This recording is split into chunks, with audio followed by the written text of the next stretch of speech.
গত পর্বে আমরা দেখতে পেয়েছি যে ভ্রান্ত থেকে নিয়ে এই কাহিনী গড়ে উঠেছে সেই ভ্রান্তের জন্মকালীন সময়ের বিষয়। জন্মের সময়ই সেই শিশুটি তার বাবাকে হারান। এই পর্বে আমরা দেখতে পাবো শিশুটি ক্রমে বড় হয়ে উঠেছে আর মা সবজি বিক্রি করে জীবিকা নির্বাহ করছে। সবজি নিবে সবজি, সবজি নিবে সবজি। পেছন থেকে তার বোন দৌড়ে এসে জানালো তার বাচ্চার অনেক বেশি জ্বর। ডাক্তার এনে চিকনে জিজ্ঞেস করে অমনি মাথার সবজিগুলো ফেলে সে দৌড় দিল ছেলের কাছে।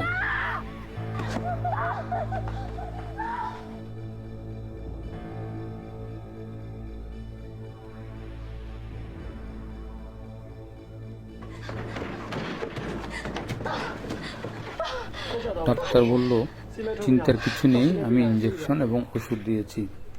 মা ডাক্তারকে ধন্যবাদ জানিয়ে বলল, সে আমার নারী ছেঁড়া ধন, সে ছাড়া আমার এই জীবন আর কেউ নেই। তার কিছু হলে আমার মৃত্যু হবে।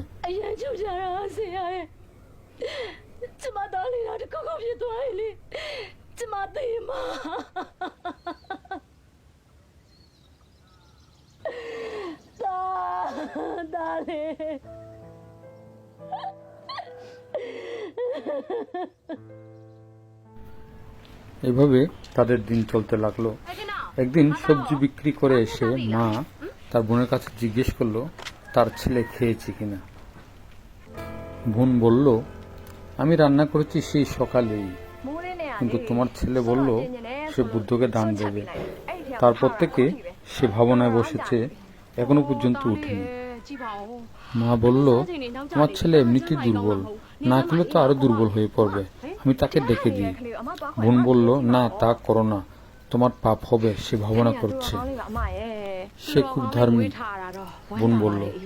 আর মা বলল, সে ধার্মিক তাতে আমার ক্ষতি নেই, কিন্তু আমার ভয় হয় কখন না জানি আবার ভিক্ষু হয়ে যাওয়ার বায়না ধরে। অভদ্র খারাপ ছেলে হওয়ার চেয়ে ভিক্ষু হলে তো ভালোই হবে, তোমার পুণ্য হবে। আর মা বলল, আমার অমন পুণ্যের দরকার নেই, আমি আমার ছেলেকে ছাড়া থাকতে পারবো না। বাবা, আমি ঘরে এসেছি, আমি জানি তোমার ক্ষুধা লেগেছে, বোন খাবার নিয়ে আসো। ছেলে ধ্যান চর্চা করতেই আছে।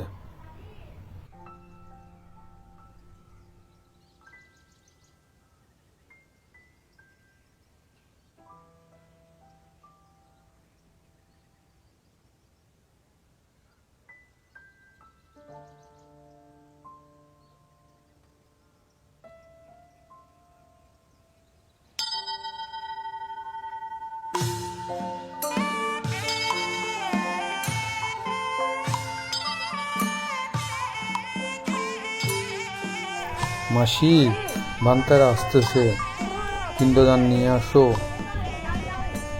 মাসি বলল, আসতেছি।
আমার সোনামণির কি হয়েছে? মুখ গুমরা কেন? বলো কি হয়েছে বাবা? মা, আমি সমন হতে চাই।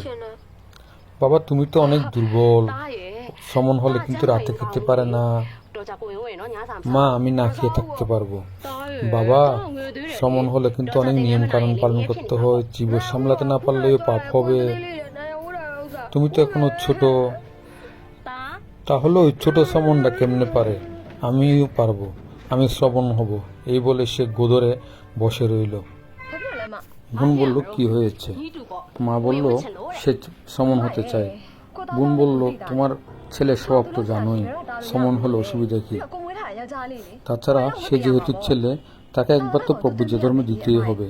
তাতে যে পুণ্য হয় তুমি কি জানো না? মা বলল, জানি, কিন্তু তাকে ছাড়া আমি একা থাকতে চাই না।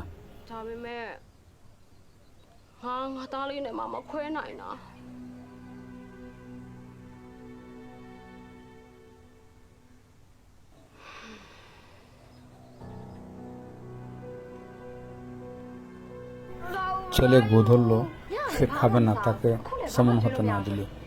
মাসি নানাভাবে অনুরোধ করলো, তাতেও সে সম্মত নয়। মা এসে বলল, তুমি কি আমাকে ছাড়া থাকতে পারবে? আমি তো তোমাকে ছাড়া থাকতে পারবো না। তারপরও ছেলে খায় না।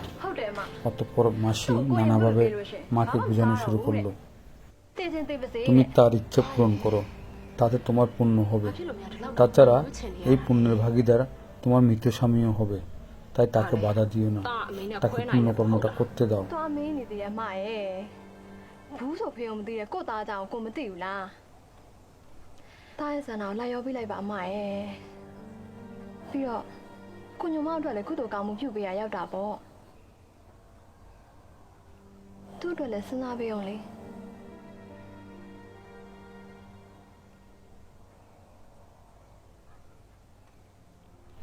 অনিচ্ছা সত্ত্বেও মা সম্মত হলো।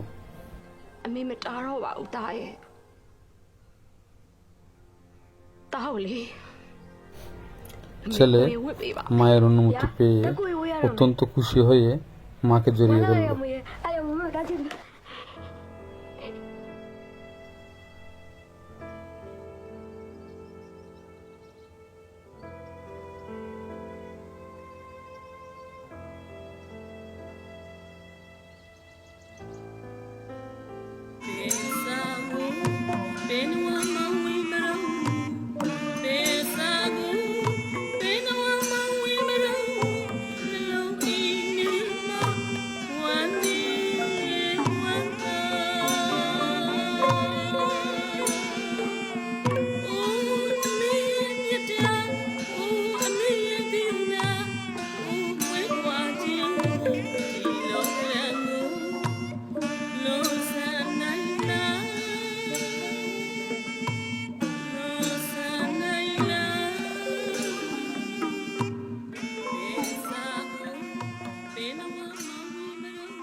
প্রভুজ্যের শেষে হঠাৎ ছেলে দৌড় দিল।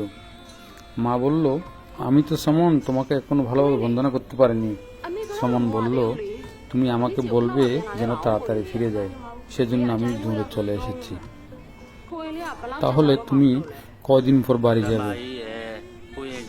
ভান্তে বললেন, সে যদি থাকতে চায় তবে রেখে দাও, তাতে তোমাদের পুণ্য হবে অনেক।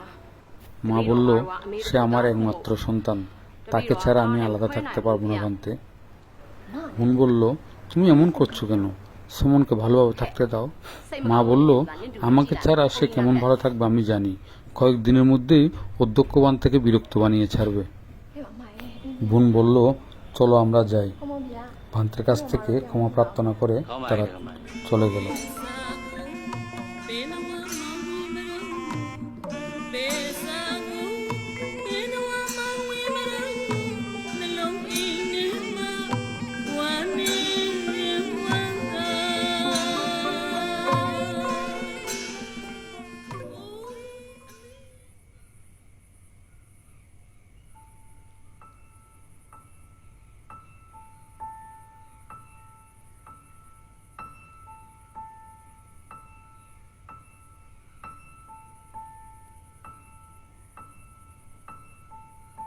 যে মায়েরা নিজের সন্তানকে শাসনে দান করে দেয় তারা বুঝতে পারে কতটা কষ্টকর হয় তাদের জীবন।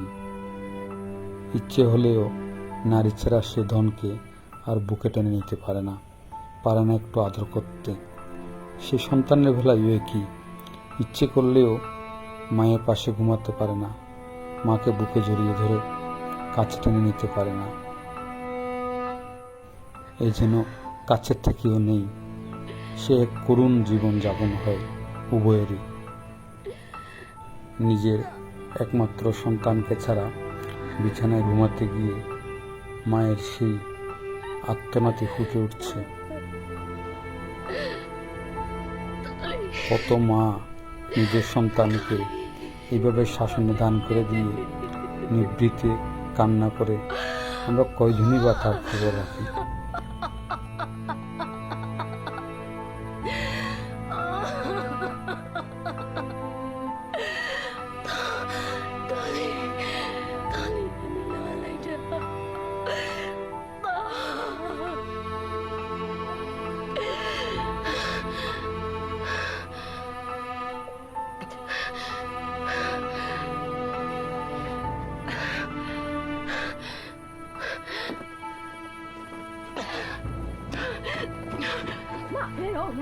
বোন বলল, এত রাতে কই যাচ্ছ তুমি?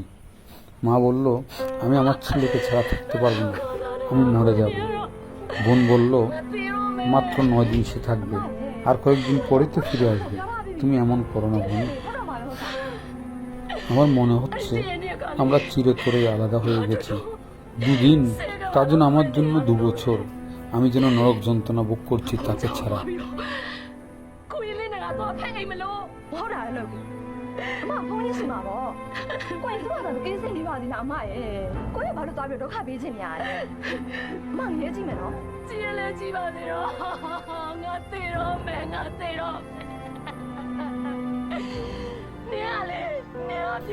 মা তার বোনকে বলছে, তুমি আমার দুঃখ বুঝতে পারছো না, আমি কতটা কষ্ট পাচ্ছি।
আগামীকাল 9 দিন পূর্ণ হবে, আমি আপনাকে নিতে আসবো, কেমন সামন?